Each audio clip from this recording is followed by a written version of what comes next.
প্রিয় বন্ধুরা, এই মুহূর্তে আছি লক্ষ্মীপুর জেলার রামগতি উপজেলার একটি ইট ভাটার ভিতরে অবস্থান করছি। আর ইট ভাটার আশপাশের চিত্রটি এই মুহূর্তে আপনাদেরকে সরাসরি সবুজ টিভি চ্যানেলের ক্যামেরার ফ্রেমে দেখানোর চেষ্টা করছি। আপনারা দেখতে পাচ্ছেন এটি একটি হাওয়াই ইট ভাটা, আর এখানে প্রচুর ইট বানানো হচ্ছে এবং শ্রমিক যারা রয়েছে তারা কিন্তু ভিতর থেকে ইটগুলো বাইর করছেন। আমি আপনাদেরকে দেখানোর চেষ্টা করছি, আপনারা আমার সঙ্গেই থাকুন।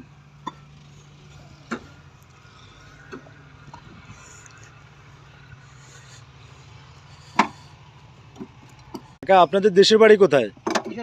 কিশোরগঞ্জ থেকে এখানে লক্ষ্মীপুরে কাজ করার জন্য আসছেন না?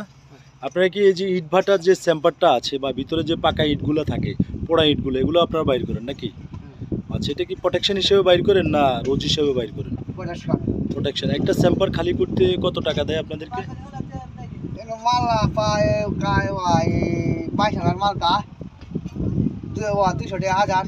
হাজার 200 টাকা করে বাইর করেন। এক স্যাম্পারে 22,000 মাল থাকে। আচ্ছা আচ্ছা, দৈনিক কয়টা স্যাম্পার আনলোড করা যায়? তিনটে না? ধন্যবাদ।